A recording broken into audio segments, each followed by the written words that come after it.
la météo avec C3A Productions.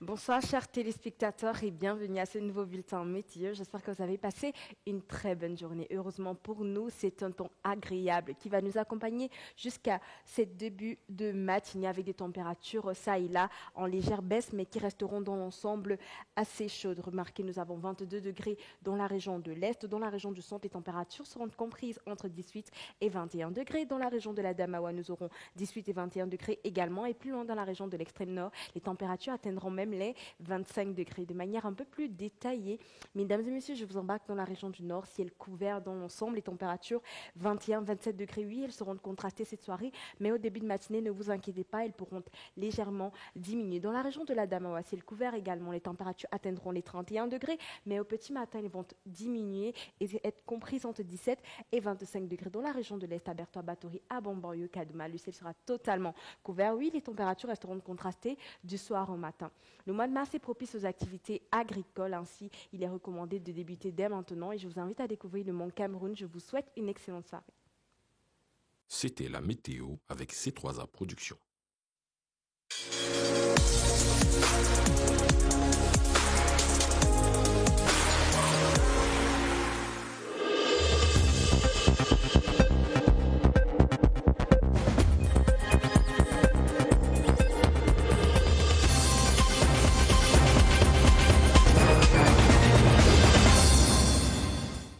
Mesdames, Messieurs, bonsoir. Voici les titres du journal. Chaud de vent sur le front contre le Covid-19. La remontée de l'infection relance les unités de prise en charge et les centres de dépistage. À quel point sont-ils restés opérationnels? Dossier à suivre en tout début du journal.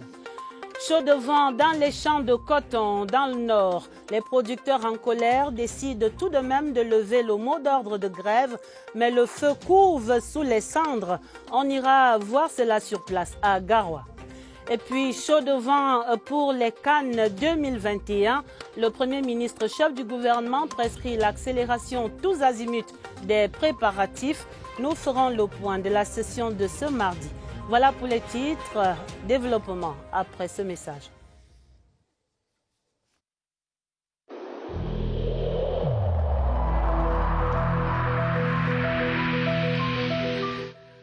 Je vous exhorte de nouveau à porter vos masques, à vous laver régulièrement les mains et à faire appel à un médecin ou à tout autre personnel de santé au cas où des symptômes apparaissent.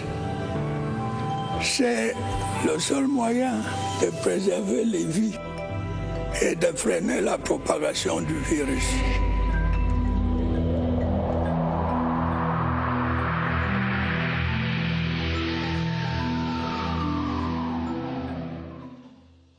Attention, la résurgence du Covid-19 au Cameroun.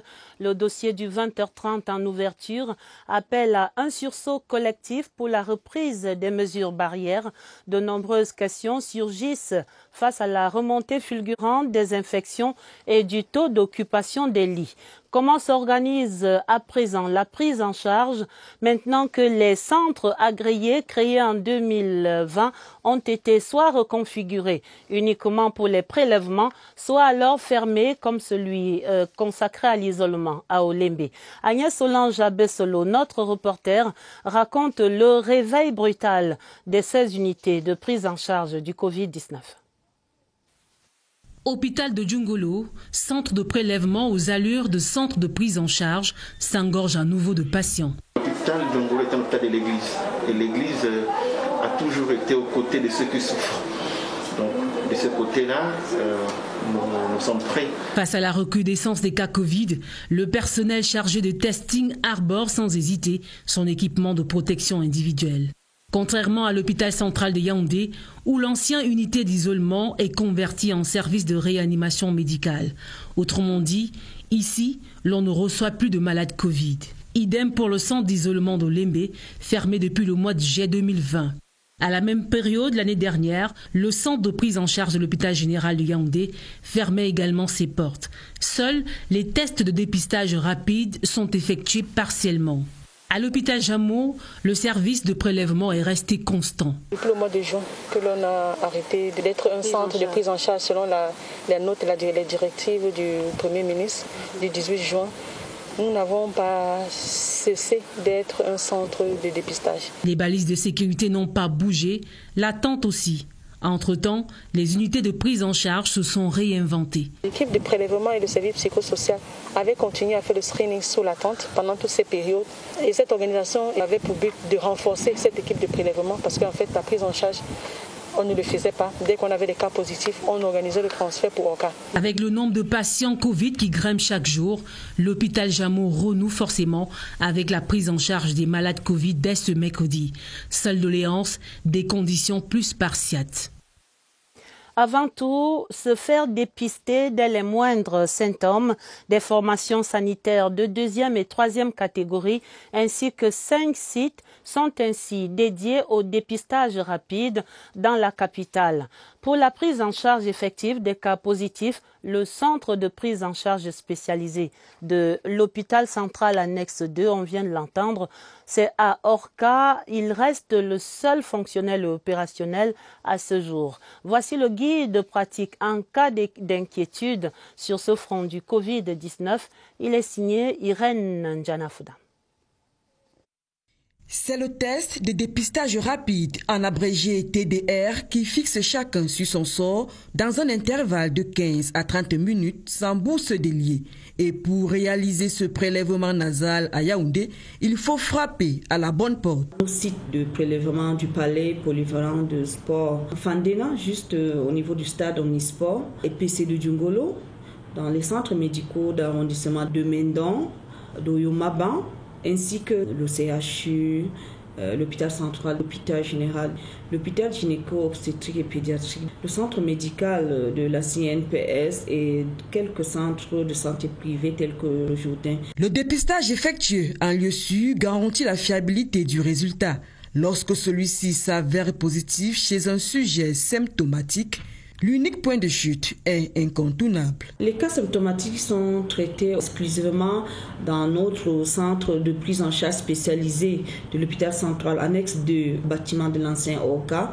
Mais d'autres cas positifs ne présentant aucun symptôme peuvent opter pour une mise en quarantaine à domicile à leur risque et péril. Ils doivent s'engager à être isolés le temps que le test soit négatif. Les sites de prélèvement se multiplient et la prise en charge reste donc effective pour que la riposte gouvernementale contre le coronavirus soit gravée en 3 lettres d'or, commençant par T.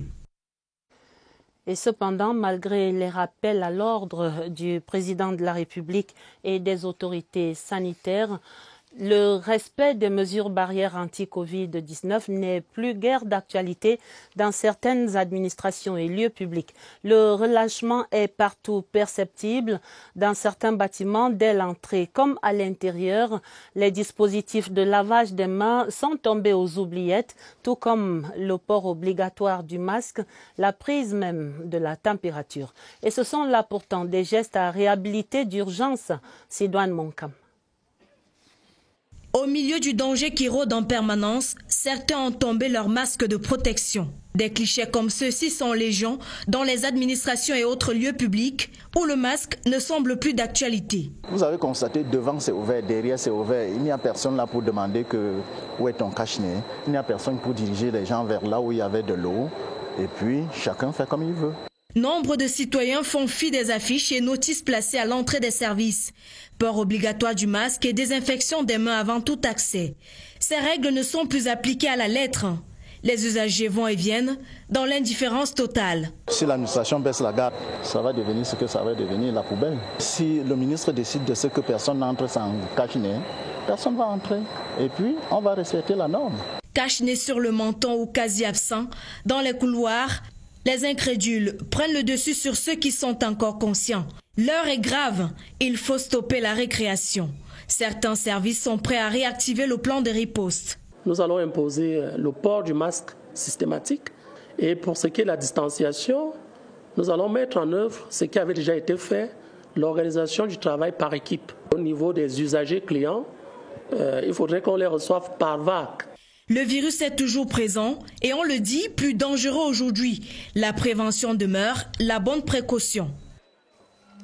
Dans cette riposte mondiale contre le Covid-19, la Chine proposait son vaccin ce mardi au gouvernement camerounais. L'ambassadeur de la République populaire de Chine est ainsi allé en faire la proposition au ministre des Relations extérieures, le jeune Mbela Mbela. Je vous propose d'écouter ici cette explication de son Excellence Wang Yingwu. C'est un extrait d'interview sélectionné par William Badier. Le gouvernement chinois décide d'accorder un don des vaccins de Sinopharm au gouvernement du Cameroun pour le soutenir, pour l'accompagner dans la lutte contre le Covid-19. Donc il s'agit de 200 000 doses de vaccins élaborés par Sinopharm en Chine. Et 100 000 personnes pourront bénéficier, pourront être vaccinées avec le don chinois. Alors c'est une concrétisation de l'engagement du président Xi Jinping selon lequel les vaccins chinois seront un produit public, un bien public, et pour que les pays en voie de développement et surtout les pays africains puissent avoir un accès aux vaccins pour protéger les vies des populations. Et tout à fait autre chose à présent, parlons des femmes qui sont à l'honneur en ce mois de mars. Les activités préparatoires à la Journée internationale de la femme étaient lancées hier lundi à Pouma, dans le littoral. Et ce mardi, la mobilisation est déjà perceptible au sein des administrations. Nous le verrons dans un instant, le temps seulement de dérouler le tapis rouge à l'une de ces figures emblématiques féminines ce soir. Elle s'appelle le docteur Pauline Munjoampou et elle est la toute première femme directeur de recherche à l'IRAD, l'Institut de recherche agricole pour le développement. Daniel Menanga brosse le portrait de cette biotechnologiste. C'est l'histoire de 19 années à la recherche du mystère de la malnutrition chez les enfants. Travaillons également au niveau de la lutte contre la malnutrition protéino-minérale qui est un mal récurrent dans les zones rurales camerounaises. Docteur Pauline Munjoampou, la première femme directeur de recherche à l'Institut de recherche agricole pour le développement, IRAD. Je suis fort émue parce que c'est ce laboratoire qui me reçoit en 2002 quand je suis recrutée comme chercheur à l'IRAD. Je reviens avec déjà le plus haut grade de directeur de recherche. C'est toute une satisfaction. C'est pas très facile de s'en sortir dans un milieu fortement dominé par les hommes. Aujourd'hui, la biotechnologiste senior a entre autres dirigé les travaux d'une trentaine de chercheurs et commis 30 articles scientifiques. Son inspiration lui vient de sa famille, épouse et mère. Madame Munjoampou Limi a de la matière pour poursuivre son voyage dans les hauteurs de la recherche scientifique, peut-être à l'Académie des sciences du Cameroun. Bon vent, madame. Et les débats vont déjà bon train autour du thème de cette 36e édition de la Journée internationale de la femme. Le thème, je vous le rappelle, c'est bien leadership féminin pour un futur égalitaire dans le monde de la Covid-19. Et l'un de ces débats, c'était ce mardi, une table ronde des femmes au ministère de la Justice. Au programme également là-bas, une journée caritative, l'investissement humain également sous la coordination de Madame Jacqueline Ngamou, la vice-présidente de la Cour d'appel. Pierre Biinambarga raconte cette journée. 4 juridictions se mettent ensemble pour célébrer, magnifier la femme de justice en cette semaine à elle consacrée. Il s'agit de la Cour d'appel du centre, des tribunaux de grande instance du Mfundi, Yaoundé centre administratif et Yaoundé Kounou. Dans le monde judiciaire, nous sommes très exposés. Tous les jours, nous recevons pas mal de justiciables. Les femmes que nous sommes devront prendre beaucoup de dispositions pour que les mesures barrières soient respectées. Les femmes de justice prennent part aux manifestations des femmes parce qu'elles sont femmes à part entière. Avant d'être magistrats, avant d'être greffiers, nous sommes des femmes. Nous sommes des magistrats dans le cadre du travail que nous effectuons. Mais après ce travail, nous devenons des femmes. Cette année, le Covid-19 impose ses restrictions. Pas de tournoi de foot, Pas de marche sportive, pas d'exposition, mais il y a comme activité table ronde, journée caritative, investissement humain et réjouissance au sein de chaque juridiction dans le strict respect des mesures barrières. Les femmes rurales dans la région de l'Ouest sont désormais outillées à la création et à la gestion des entreprises. La session de formation de 5 jours qui s'est achevée ce dernier week-end était organisée par l'ONG Active Spaces avec l'appui du Haut Commissariat du Canada au Cameroun. Retrouvons à Bangante Christelle Kenmounié. Comme Evelyne Nouke, transformatrice de cacao à Tonga, 20 femmes venues de toute la région de l'Ouest ont bénéficié de cette formation sur l'entrepreneuriat. J'ai eu vraiment la formation et cette formation m'a aidé premièrement avec les téléphones que j'ai eus. Ça m'a aidé maintenant à exposer mes produits en ligne.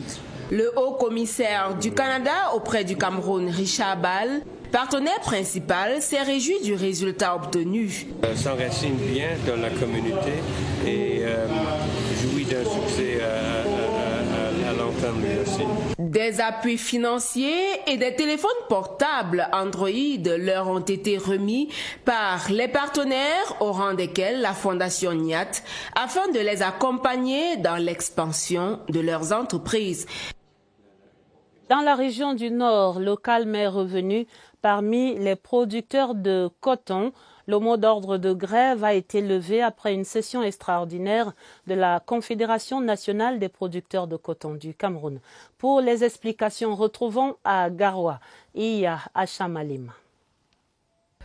Convoquer une session extraordinaire pour mettre fin aux doutes et querelles intestines, mais surtout aux multiples rumeurs annonçant une pétition au sein de leur confédération. Telle est l'option prise par les 250 000 producteurs de coton dans le septentrion, représentés aux assises de Garoua par 47 présidents des unions d'EGIC dans la zone cotonnière du Nord Cameroun. C'est pour résoudre certains problèmes qui se sont passés entre les deux directeurs. Notre directeur exécutif doit plus diriger les producteurs et puis il doit rentrer à la sorte de coton.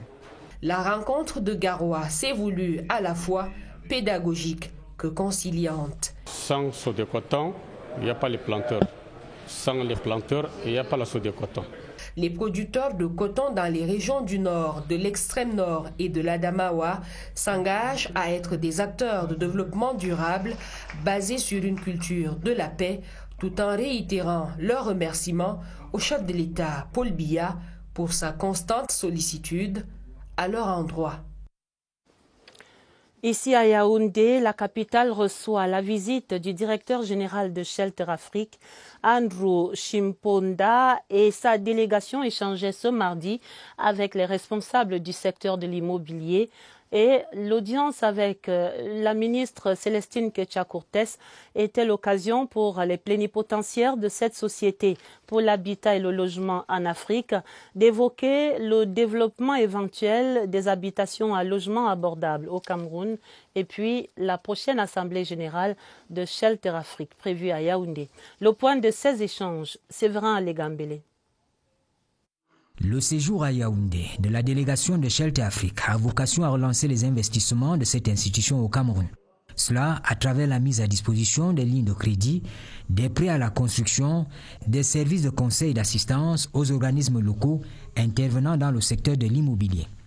Un projet de construction de 3000 logements est annoncé à Yaoundé et à Douala. On comprend dès lors la séance de travail tenue au ministère de l'Habitat et du Développement urbain ce mardi et le passage dans certaines institutions telles que le FECOM, le Crédit foncier ou la Société immobilière du Cameroun. L'institution présentée comme le véhicule d'investissement dans le domaine immobilier, établi par 44 États africains, projette surtout de tenir au mois de juillet prochain les travaux de la 40e Assemblée générale annuelle à Yaoundé. Nous allons avoir l'opportunité d'organiser ce symposium, fera le point sur 40 années d'efforts de l'Afrique pour résoudre ce problème de logement lancinant qui va voir défiler les financeurs, les ministres en charge de logement en Afrique, mais également les partenaires sur le plan mondial du secteur de l'habitat. Conformément aux recommandations des assises de Nairobi de juin 2020, le ministre de l'Habitat et du Développement urbain assure la vice-présidente de l'Assemblée générale de Shelter Afrique, tandis que le secrétaire d'État auprès du ministre de l'Habitat et le directeur général de la SIC sont membres du conseil d'administration. Visite de travail du ministre de l'Emploi et de la Formation professionnelle dans certaines entreprises de la région du centre. Issa Tiroma Bakari était ainsi ce mardi dans des structures spécialisées dans le bâtiment et travaux publics et dans la transformation du bois dans les villes d'Unfu et la localité d'Nkomoto. Sur ces pas, notre reporter Christelle Fouda. 3 millions d'emplois pour jeunes dans le secteur du bois et du génie civil à l'horizon 2023, c'est la vision dont est porteur le ministre de l'Emploi et de la Formation professionnelle. Unfu, siège d'une firme italienne spécialisée dans la transformation et l'exportation du bois, le tour du propriétaire puis la séance de travail avec le top management a débouché sur la résolution d'accroître puis arrimer les formations au métier du bois aux standards internationaux. En comme tout, Issa Tiroma Bakare a passé au peigne fin la carrière puis les ateliers du numéro 1 du BTP au Cameroun. Visite qui s'est soldée par des accords de collaboration. Azel estime au cours de cette année difficile avec la pandémie du Covid, on a quand même une programmation de recruter 500 personnes. On travaille de toute façon de très près avec les directions techniques du ministère. Ils nous accompagnent beaucoup. Après la Moufouа Famba puis la Léquier, la visite du ministre de l'Emploi et de la Formation professionnelle se poursuit demain dans l'Ofundi. Vos chaînes de télévision où vous voulez, quand vous voulez. Grâce au smartphone aujourd'hui, vous pouvez vous déplacer avec vos programmes de télévision préférés à portée de main. Décalez également votre programmation à votre guise. Les lives sur Facebook, les programmes en replay ou encore sur YouTube, il faudra vous y habituer. Voilà la télévision qui s'installe sur la toile et elle est pour vous aujourd'hui partout. Laurence Okalia explique. La télévision a un troisième œil. Son regard s'oriente vers la génération tête baissée. Elle vous suit sur les réseaux sociaux et plateformes pour rester dans le fil d'actualité. Je peux regarder le programme à l'heure que je veux. Donc, par exemple, si vous dites 20h et qu'à 20h je suis occupée, après peut-être vers 22h, minuit, à l'heure que je veux, je me connecte et je suis mon programme tranquillement. Je peux mettre des pauses, aller faire si j'ai des trucs à faire. Par exemple, il y a un match du Cameroun, il va falloir que tu regardes. Mais si tu es au travail, tu ne peux pas laisser partir regarder le match. Mais si tu avais ça dans ton téléphone, tu peux facilement visionner aussi comme les autres. Le taux de pénétration d'Internet ayant triplé en 10 ans, avec 2 700 000 internautes de plus cette année, les médias traditionnels ont le devoir de suivre les liens imposés par le web. Aujourd'hui, on a un phénomène qui s'appelle le deuxième et le troisième écran. Le troisième écran, c'est l'écran mobile. Internet a démocratisé les médias classiques, mais il n'a pas tué les médias classiques. Au contraire, là où vous vouliez trouver des publics fixés, vous avez des publics hétéroclites. Les nouveaux écrans et les nouveaux médias ont permis que la télévision s'étende et même devienne plus pérenne. C'est une réalité que vous vivez peut-être à l'instant sur le live Facebook de CRTV Web. Vous pouvez aussi suivre ce reportage en replay ou sur YouTube. La télévision rentre désormais dans vos poches.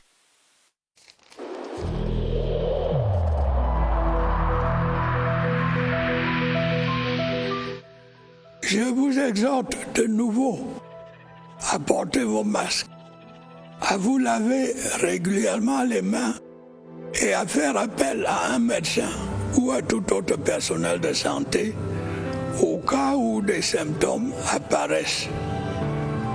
C'est le seul moyen de préserver les vies et de freiner la propagation du virus.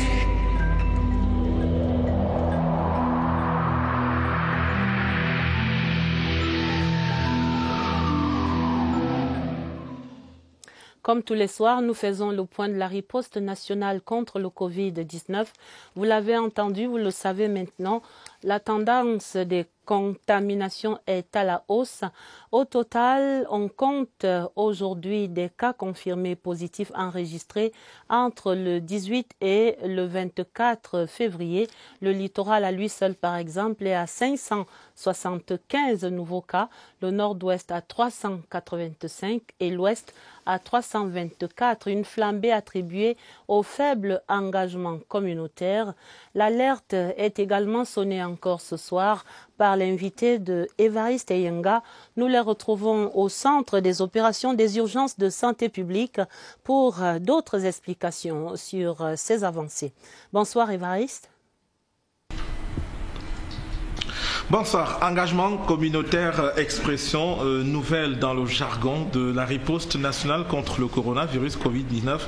Mais qui a son rôle à jouer dans cette riposte? On en parle ce soir avec le docteur Simon Dunoudi, chef unité sensibilisation ici au sein des opérations d'urgence de santé publique.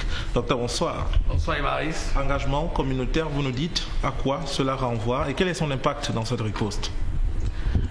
Donc, très bonne question. Donc, je tiens à préciser que c'est une thématique qui va au-delà de la sensibilisation. Parce que lorsque je libère un message, c'est une chose. Mais lorsque la population s'approprie de ce message, voilà, et commence à poser les actes qui vont avec le message qui a été libéré. Voilà comment est-ce qu'on dit que la population s'est engagée. Ramenons donc la notion de l'engagement communautaire sur la COVID-19. Donc lorsqu'on demande aux populations de respecter les mesures barrières et que dans le quotidien des personnes, chaque personne commence véritablement à respecter le port du masque qui est systématique et obligatoire lorsqu'on sort, l'hygiène des mains, la distanciation physique, voilà comment est-ce que la population est engagée. On revient sur cette notion, pourquoi? Parce qu'il y a une étude qu'on a faite au niveau du ministère de la Santé qui nous prouve que, de manière concrète, qu'il y a un faible niveau d'engagement communautaire actuellement et qui est dû, la première cause, c'est la faible conscience de la gravité de la Covid au sein des populations. Pourtant, c'est un réel problème. Donc, on profite vraiment pour redire à nos populations, s'il vous plaît, ne spéculons plus, soyons responsables parce que le problème, il est sérieux et chacun doit pouvoir adopter des attitudes correctes qui vont avec pour que ensemble nous puissions vaincre la résurgence de la pandémie. Merci Simon Nudji. On n'ira pas plus loin que cela. Vous l'avez noté, la riposte a mal dans son engagement communautaire. Il y a une prise de conscience assez faible de la réalité même de cette présence du coronavirus Covid-19 dans la société. Et du coup, certains ne s'intéressent pas, d'aucuns flanchent plutôt dans le relâchement des mesures barrières, ce qui rend un peu difficile la riposte globale contre le coronavirus Covid-19. Merci Évariste. On l'a retenu, l'engagement communautaire est nécessaire. Et dans la suite du journal, je vous donne la quintessence de ce communiqué du ministère camerounais de la Défense en réaction au rapport mis en ligne le vendredi 26 février 2021 par l'ONG Human Rights Watch. Le rapport fait état de destruction, de viols et de meurtres commis le 1er mars 2020 par des éléments des forces de défense et de sécurité dans le village Ambam et Bam dans le département de la Magno, région du sud-ouest, et relatant par le menu détail le déroulement de cette opération de bouclage, le communiqué du ministère de la Défense regrette le manque d'objectivité récurrent qui caractérise d'ailleurs jusqu'ici les rapports de cette ONG sur les événements dans les régions du nord-ouest et du sud-ouest, ainsi que la diabolisation systématique de l'armée camerounaise. C'est un communiqué qui est signé par le capitaine de vaisseau à Tonfac Guémo Cyril Serge. C'est le chef de la division de la communication au ministère de la Défense.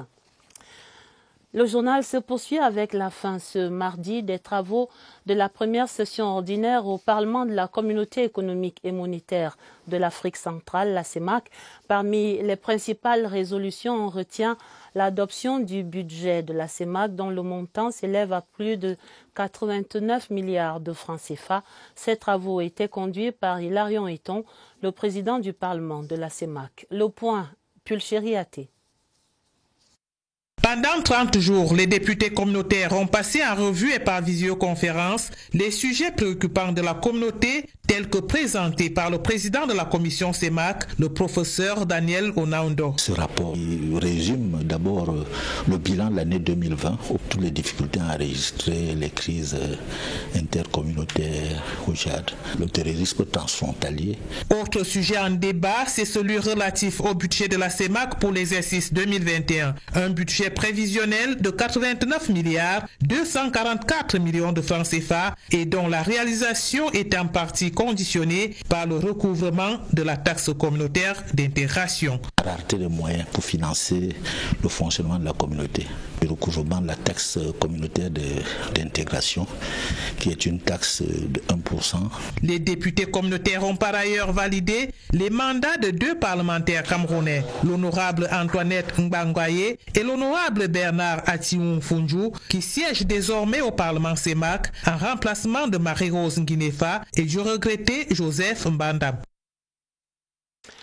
Le patrimoine culturel des peuples Barombi et Bankon exalté dans un film documentaire.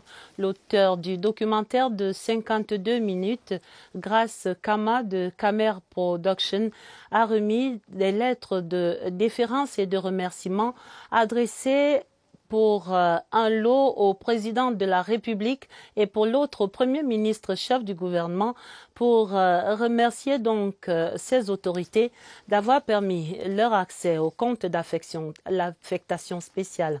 Les 2 lettres étaient remises, comme on le voit ici à l'image, au ministre des Arts et de la Culture, Bidong Pat. C'était ce mardi même. Maria Touyap nourrit de belles ambitions pour son pays, à peine installée après son élection en octobre 2020 comme secrétaire générale de l'OIPC, l'Organisation internationale de la protection civile. La Camerounaise a déjà un plan d'action pour relever le degré de la protection civile à divers niveaux au Cameroun. Ce mardi, elle est allée exposer ses projets au Premier ministre chef du gouvernement, Joseph Dion Ngouté, et je vous propose de l'entendre ici dans une interview avec Laurentine Bokono. Le projet porte sur 2 aspects, un aspect logistique et un aspect formation. L'aspect formation porte sur la construction et l'équipement d'un centre de formation de protection civile au Cameroun qui aurait une connotation régionale. Également le renforcement des capacités logistiques des acteurs de protection civile, notamment les sapeurs-pompiers. Doter les pompiers d'un hélicoptère qui pourrait aider à éteindre le feu, qui pourrait aller aspirer de l'eau. En matière de lutte contre les inondations, nous avons également pensé à doter les communautés de pirogues. Le Premier ministre chef du gouvernement, Joseph Dion Ngouté, qui présidait par ailleurs ce mardi la 28e session du Comité national de préparation des Coupes d'Afrique des Nations. Il s'est agi d'évaluer le 6e championnat d'Afrique des Nations, le CHAN, qui vient de s'achever ici au Cameroun, et de préparer déjà la prochaine Coupe d'Afrique des Nations 2021. Le point de ces travaux avec Laurentine Bokono à l'immeuble Étoile.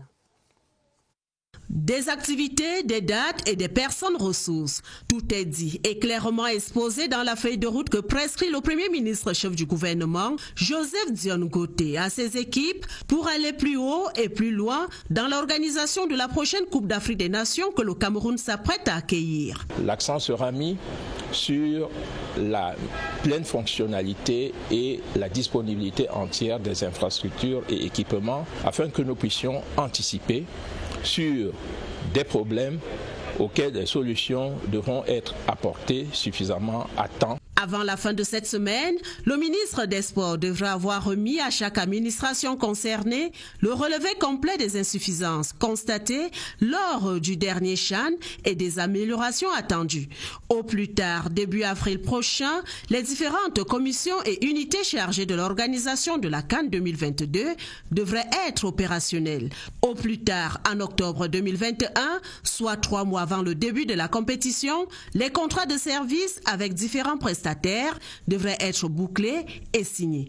En tout état de cause, au plus tard, à la fin de ce mois, le budget prévisionnel de la CAN 2022 devrait être sur la table de travail du Premier ministre chef du gouvernement. Le ministre de l'économie, en relation avec le ministre des Finances, doit tout mettre en œuvre en vue du décaissement des financements nécessaires à l'achèvement des travaux du complexe sportif d'Olembe et de la pénétrante est de Douala. On retient que ce sera bien la CAN 2021 qui va se disputer en 2022. Voilà qui met un terme à ce 20h30. Le journal était préparé avec la collaboration de Augustin Bichoka et de Augustin Ngononga. Vous aurez un autre journal à minuit. Il sera présenté par Sadou Mamoudou et Elvis Teke. Mais pour l'immédiat, sur cette antenne, retrouvez après le 20h30 Séverin Alégambélé dans le magazine Entre les lignes, consacré ce soir au déficit en logements sociaux. Très belle soirée sur la CRTV et à demain, 20h30.